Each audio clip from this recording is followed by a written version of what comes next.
الحمد للہ رب العالمین والعاقبۃ للمتقین والصلاة والسلام علی سید الانبیاء والمرسلین اما بعد۔ باب ہے قول اللہ عز وجل، اللہ سبحانہ و تعالیٰ کا فرمان، من المؤمنین رجال صدقوا ما عاہدوا اللہ علیہ فمنهم من قضى نحبه ومنهم من ينتظر وما بدلوا تبدیلا۔ مسلمانوں میں بعض لوگ ایسے ہیں جنہوں نے اللہ سے جو عہد کیا تھا اسے پورا کر دکھایا، اب کوئی تو ان میں سے اپنا کام پورا کر چکے اور کوئی منتظر ہیں، الغرض انہوں نے اپنی بات میں کچھ تبدیلی نہیں کی۔ عن انس بن مالک رضی اللہ عنہ قال، حضرت انس بن مالک رضی اللہ تعالیٰ عنہ بیان کرتے ہیں، غاب عمی انس بن نضری رضی اللہ عنہ عن قتال بدر، میرے چچا حضرت انس بن نضر کسی وجہ سے جنگ بدر میں شریک نہ ہو سکے۔ فقال یا رسول اللہ، تو وہ کہنے لگے اللہ کے رسول صلی اللہ علیہ وسلم، غبت عن اول قتال قاتلت المشرکین، پہلی جنگ میں جو آپ نے مشرکوں کے خلاف لڑی میں اس میں شریک نہ ہو سکا۔ لئن اللہ اشہدنی قتال المشرکین لیرین اللہ ما اصنع، خیر اگر اللہ مجھے مشرکوں کے خلاف جنگ کا موقع دے تو وہ خود دیکھ لے گا میں کیا کرتا ہوں۔ فلما کان یوم احد، جب احد کا دن آیا، وَأَنْكَشَفَ الْمُسْلِمُونَ، اور جنگ احد کے دن جب کچھ مسلمان بھاگ نکلے، قال اللہم انی اعتذرک الیک مما صنع ہؤلاء یعنی اصحابہ، وابرأ الیک مما صنع ہؤلاء یعنی المشرکین، تو انہوں نے کہا اے اللہ، مسلمانوں نے جو کیا اس سے تو میں معذرت کرتا ہوں اور مشرکوں نے جو کیا اس سے میں بیزار ہوں۔ ثم تقدم، پھر جب وہ آگے بڑھے، فاستقبلہ سعد بن معاذ، تو آگے حضرت سعد بن معاذ ملے، فقال یا سعد بن معاذ الجنت ورب النظر، نظر کے پروردگار کی قسم جنت تو قریب ہے، انی اجد ریحہا من دون احد، میں احد کی اس جانب جنت کی خوشبو پاتا ہوں۔ قال سعد، حضرت سعد بیان کرتے ہیں، فما استطعت یا رسول اللہ ما صنع، یا رسول اللہ صلی اللہ علیہ وسلم جو مردانگی اس نے دکھائی ویسی میں نہ دکھا سکا۔ قال انس فوجدنا به بضعا وثمانین ضربة بالسیف او طعنة برمح او رمیة بسهم ووجدناه قد قتل۔ حضرت انس بیان کرتے ہیں کہ ہم نے اپنے چچا کو شہید ہونے کی حالت میں پایا اور ان کے جسم پر 80 سے زیادہ تلوار، نیزے اور تیر کے زخم تھے، 80 سے زیادہ۔ وقد مثل بها المشرکون، اور مشرکوں نے ان کی نعش کا مثلا بھی کیا تھا۔ فما عرفه احد الا اخته ببنانه، ہمارے اس چچا کو ان کی بہن نے ہاتھ کے پوروں سے پہچانا کہ یہ ہمارا بھائی ہے۔ قال انس كنا نرى او نظن، ہم یہ کہا کرتے تھے یا ہم سمجھتے تھے کہ ان هذه الآیہ نزلت فیہ وفی اشباہہ، کہ یہ آیت ہمارے چچا اور ان جیسے دیگر مسلمانوں کے بارے میں نازل ہوئی ہے۔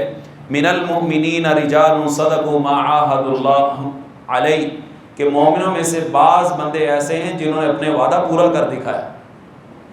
حضرت انس بن نضر انہوں نے اپنا وعدہ پورا کر دکھایا، انہوں نے کہا تھا کہ اللہ کے رسول دیکھیے کہ میں ان کے ساتھ کیا کرتا ہوں، اللہ دیکھے گا کہ میں ان مشرکوں کے ساتھ کیسے لڑائی کرتا ہوں، اور لڑائی کرتے کرتے جسم پر 80 کے قریب زخم کھائے اور اللہ کے راہ میں جام شہادت نوش کی۔ یہاں پر ایک چیز بڑی عجیب ہے کہ بہن نے ہاتھ کے پوروں سے پہچان لیا کہ یہ میرا بھائی ہے۔ آپ نے اپنے بڑوں کو دیکھا ہوگا کہ جب بچہ پیدا ہوتا ہے نا تو کہتے ہیں اس کے ناخن تو ساری اپنی پھوپھی جیسے، اس کی انگلیوں کی بناوٹ تو ساری اپنی ماں جیسی، اس کے طرح یہ آنکھوں کے اوپر جو پلکیں نا یہ دیکھو یہ تو اپنی دادی پہ جا رہی، یہ چھوٹی چھوٹی چیزیں وہ نوٹ کرتی ہیں، لیکن آج کل ہمارے ہاں یہ پہچان بھی ختم ہوتی جا رہی ہے۔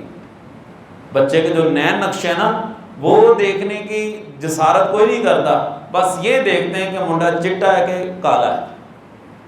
ہونے والا بچہ یا بیٹا یا بیٹی یہ گورا چٹا ہے یا کالا ہے؟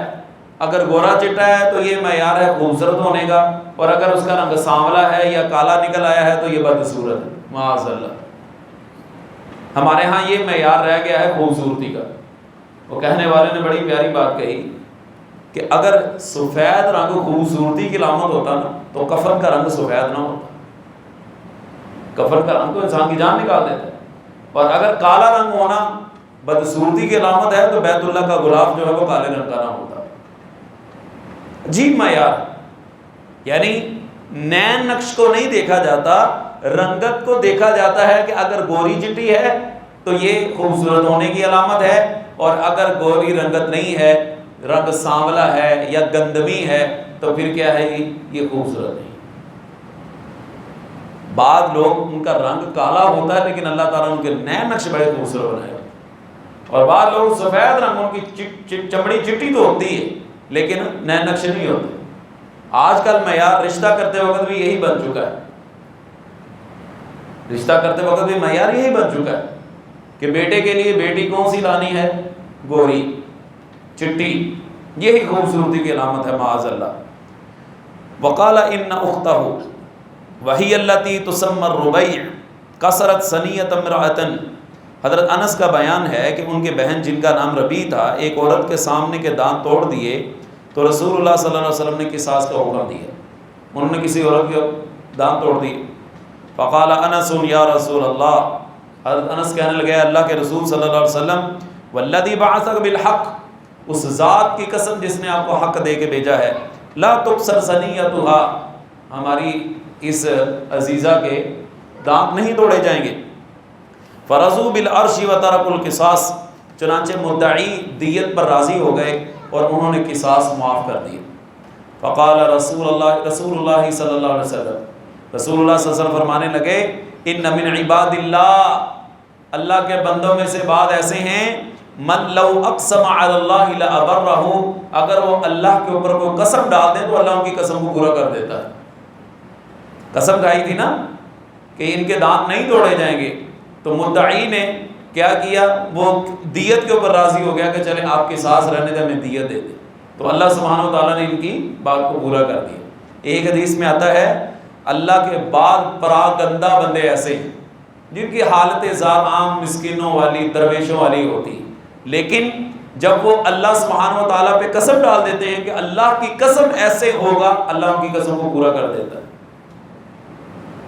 کبھی ہم نے غور کیا ہے کہ ہمارے اندر کوئی اتنا معیار ہے کہ ہم اللہ سے ہاتھ اٹھا کے دعا کریں ہماری دعائیں قبول ہو جائے؟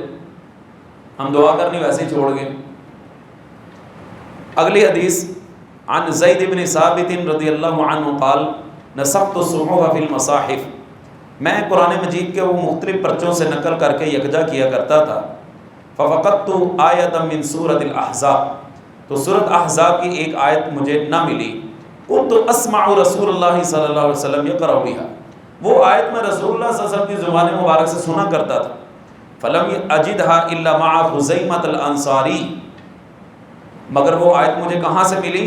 حضرت خزیمہ بن انصاری رضی اللہ تعالیٰ کے پاس۔ جعل رسول اللہ صلی اللہ علیہ وسلم شہادتہ شہادت رجلین وہی قولہ، ان کی شہادت کو رسول اللہ صلی اللہ علیہ وسلم نے دو مردوں کے برابر قرار دیا تھا، اور ان میں یہ آیت بھی تھی من المؤمنین رجال صدقوا ما عاہدوا اللہ علیہ۔ اصل میں اس کے پیچھے ایک واقعہ ہے، واقعہ یہ ہے کہ نبی مکرم صلی اللہ علیہ وسلم نے ایک عرابی سے، ایک پینڈو دیہاتی آدمی سے اونٹ خرید لیا، آپ نے فرمایا ریٹ طے ہو گیا، فرمایا پیسے گھر پڑے ہوئے ہیں، میرے ساتھ ہو، میں تمہیں پیسے دے دیتا ہوں۔ وہ چل دیا، آپ صلی اللہ علیہ وسلم آگے ہیں، وہ پیچھے۔ کسی آدمی نے شرارت کہہ لے، اس نے کہا مثال نبی علیہ السلام نے 1 لاکھ کا اونٹ خریدا ہے، تو کہنے لگا 1.25 لاکھ روپیہ دو، اس کا دل بے ایمان ہو گیا، کہنے لگا نبی علیہ السلام سے، کہنے لگا اور بھائی سنیے، آپ کی میری کوئی سودے بازی نہیں ہوئی۔ آپ نے فرمایا بھائی تو نے میرے ساتھ سودے بازی کی ہے، ریٹ طے ہو چکا ہے، میں نے تمہیں رقم دینی، کہتا کوئی گواہ ہے تو لیں۔ کوئی گواہ ہے تو لائیں. میرا آپ کا جو ریٹ ہوا کوئی نہیں ہوا, اگر ہوا تو کوئی گواہ لائیں. اتفاق سے وہاں پہ حضرت خزیمہ انصاری رضی اللہ تعالیٰ عنہ موجود تھے. کہنے لگے میں گواہی دیتا ہوں کہ اللہ کے رسول صلی اللہ علیہ وسلم نے تجھ سے سودا کیا. اب وہ اپنی بات پہ مجبور ہو گیا ماننے پہ. وہ چلا آ کے نبی علیہ السلام سے پیسے لیے چلا گیا. نبی کریم صلی اللہ علیہ وسلم حضرت خزیمہ رضی اللہ عنہ سے کہنے لگے, خزیمہ جب میری اس کے ساتھ بارگننگ ہو رہی تھی, ڈیل ہو رہی, تو وہاں پہ تھا ہی نہیں, تو نے کیسے کہہ دیا کہ میں گواہی دیتا ہوں کہ آپ کا اس کا سودا ہوا ہے؟ حضرت خزیمہ کہنے لگے, اللہ کے رسول صلی اللہ علیہ وسلم آپ نے ہمیں آ کے کہا کہ میں اللہ کا رسول, ہم نے تسلیم کر لیا, ہم آپ کے اوپر ایمان لیا. جو رسالت اور نبوت کا اتنا بڑا درجہ ہے اس کے بارے میں آپ صداقت اور امانت کے اعلیٰ درجے پر فائز ہیں. یہ تو معاملہ ہی کوئی نہیں تھا. مجھے محسوس ہو گیا تھا اس کے دل میں کھوٹ آ گئی ہے, اس لیے میں نے آنکھیں بند کر کے گواہی دے دی کہ آپ صلی اللہ علیہ وسلم سچے ہیں. آپ صلی اللہ علیہ وسلم نے فرمایا کہ آج کے بعد خزیمہ کی گواہی 2 آدمیوں کے برابر ہے. تو حضرت زید بن ثابت رضی اللہ تعالیٰ عنہ کو جب حضرت ابو بکر رضی اللہ تعالیٰ عنہ نے قرآن جمع کرنے کی ذمہ داری لگائی کہ آپ نے قرآن کو کتابی شکل میں جمع کرنا ہے. یہ بھی ایک واقعہ بڑا پس منظر ہے کہ جب ایک جنگ کے اندر بہت سارے صحابہ شہید ہو گئے تو حضرت عمر فاروق رضی اللہ تعالیٰ عنہ آئے حضرت ابو بکر رضی اللہ تعالیٰ عنہ کے پاس اور کہنے لگے کہ صحابہ دنیا سے جاتے جا رہے ہیں تو آپ قرآن کو کتابی شکل میں جمع کروا دیں. یہ نہ ہو کہ صحابہ دنیا سے چلے جائیں اور قرآن بھی ساتھ ہی چلا جائے. حضرت ابو بکر رضی اللہ تعالیٰ عنہ کہنے لگے جو کام اللہ کے رسول صلی اللہ علیہ وسلم نے نہیں کیا میں کیسے کروں. حضرت عمر رضی اللہ تعالیٰ عنہ روزانہ آ کے حضرت ابو بکر رضی اللہ تعالیٰ عنہ کہتے, حضرت ابو بکر رضی اللہ تعالیٰ عنہ کہتے ہیں کہ آخر کار اللہ نے میرا سینہ کھول دیا اور میں اس کام کے لیے تیار ہو گیا کہ بات تو واقعی ٹھیک ہے. اب یہ فیصلہ ہوا کہ قرآن جمع کرنے کی ذمہ داری کس کی لگائی جائے. اس کے لیے انتخاب کیا گیا حضرت زید بن ثابت رضی اللہ تعالیٰ. جب ان کو بلایا گیا تو انہوں نے بھی وہی جواب دیا جو پہلے حضرت ابو بکر رضی اللہ تعالیٰ نے دیا. کہنے لگے جو کام اللہ کے رسول صلی اللہ علیہ وسلم نے کیا میں کیسے کروں. پھر ایسا وہ فرماتے ہیں کہ میرا بھی شرح صدر ہوا, اللہ نے سینہ کھول دیا. لیکن وہاں پہ الفاظ بڑے زبردست ہیں. حضرت زید بن ثابت کہتے ہیں کہ اگر مجھے یہ کہا جاتا کہ یہ پہاڑ ہے اس کو اٹھا کے یہاں پہ منتقل کر دو تو یہ میرے لیے آسان تھا, قرآن جمع کرنا میرے لیے بڑا مشکل کام تھا. ظاہری سی بات ہے, بہت بڑی ذمہ داری. تو جب انہوں نے قرآن کو جمع کرنا شروع کیا اصول یہ طے پایا کہ کوئی بھی آیت اس کے بارے میں 2 صحابہ گواہی دیں گے تو وہ آیت قرآن پاک میں درج کر لی جائے گی. اب جب یہ آیت آئی اس کی گواہی حضرت خزیمہ انصاری رضی اللہ عنہ کے علاوہ کوئی بھی نہیں تھا. حضرت خزیمہ رضی اللہ عنہ کی گواہی کے علاوہ کوئی نہیں تھا. تو پھر ان کو یاد آیا کہ رسول اللہ صلی اللہ علیہ وسلم نے تو ان کی گواہی 2 آدمیوں کے برابر قرار دی, لہذا ان کی گواہی کے مطابق قرآن پاک کی آیت قرآن میں درج کر دی گئی. اور میں نے اپنے بیٹے کا نام اسی مناسبت سے رکھا ہے. میرا بیٹا یہیں پہ موجود ہے خزیمہ, اس کا نام میں نے اسی نسبت سے رکھا ہے کہ نبی علیہ الصلوۃ والسلام نے حضرت خزیمہ رضی اللہ تعالیٰ عنہ کو 2 آدمیوں کے برابر ان کی گواہی قرار دی تھی. ہمارے ہاں بعض لوگ جو ہے وہ نام رکھتے وقت آج کل ایک ٹرینڈ بنا ہوا ہے کہ یہ نام ایسا ہونا چاہیے جو کسی کا نام, اس کے لیے پھر پتہ نہیں کیا کیا تلاش کرتے ہیں. بیٹے کا نام ہو یا بیٹی کا نام ہو, حضرات صحابہ کے نام پر رکھتے وقت پتہ نہیں ہمیں کچھ ہوتا ہے. اللہ سبحانہ و تعالیٰ کے 99 نام ہیں, ان میں سے کوئی پسند نہیں آتا بیٹے کے لیے. بہت ساری صحابیات ہیں, نبی علیہ السلام کی ازواج مطہرات ہیں, ان کے کتنے پیارے پیارے نام ہیں, وہ پسند ہی نہیں آتے. نام کیا پسند ہے جی, آج کل جی نام چل رہا آئزل, آئزہ اور اس طرح کے نام ہیں. ہم نے جی اپنی بیٹی کا یہ نام رکھنا ہے. کیا صحابیات کے نام پیارے نہیں؟ ازواج مطہرات کے نام ہلکے, وہ نام رکھتے وقت ہمیں کچھ ہوتا ہے جی. ہم نے ایسا نام رکھنا ہے جو کسی کا نام ہو. وہ ہے تو ایک لطیفہ، وہ کہتے ہیں کہ مولوی صاحب سے کسی آدمی نے رابطہ کیا، کہنے لگا جی اللہ تعالیٰ نے بیٹا دیا ہے، کوئی نام ہی بتا دیں۔ کہنے لگے جی ابو بکر رکھ لو۔ تو نہیں کوئی اور بتائیں۔ عمر رکھ لو۔ نہیں جی کوئی اور بتائیں، عثمان رکھ لو، علی رکھ لو، عبیدہ رکھ لو، عبد الرحمن بن عوف، اس طرح بے شمار رضی اللہ عنہ۔ نہیں جی کوئی ایسا نام بتائیں جو کسی نے نہ رکھا ہو۔ اچھا پھر شیطان رکھ لو، قارون رکھ لو، فرعون رکھ لو، حامان رکھ لو، کسی نے بھی نہیں رکھے۔ یہ آپ کیا کہہ رہے ہیں؟ یہی ہے۔ ابو جہل رکھ لو، کوئی بھی نہیں رکھتا۔ اتبا رکھ لو، شیبہ رکھ لو، امیہ بن خلف رکھ لو، یہ سب اسلام کے دشمن تھے نا، کہ جن کی ان ناموں پہ تسلی نہیں ہو رہی۔ حضرات صحابہ کے نام سن کے بھی وہ کہتا ہے اٹریکٹیو نام ہونا چاہیے، سمجھ سے باہر ہم کہاں جا رہے ہیں۔ اگلی حدیث ہے جی آج کے سبق کی آخری، عمل صالح قبل القتال، جنگ سے پہلے کوئی نیک عمل کرنے کا بیان۔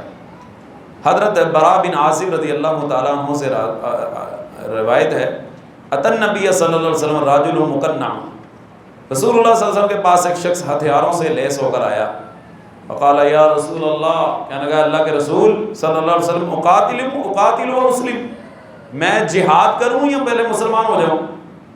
قال اسلم ثم قاتل، آپ نے فرمایا پہلے مسلمان ہو جائے پھر جہاد کر۔ فاسلم ثم قاتل فقتل، وہ مسلمان ہوا پھر اس نے جہاد کیا اور شہید ہو گیا۔ فقال رسول اللہ صلی اللہ علیہ وسلم، رسول اللہ صلی اللہ علیہ وسلم نے فرمایا عامل قلیلا و اجر کثیرا، عمل تھوڑا کیا ہے اجر زیادہ پا لیا۔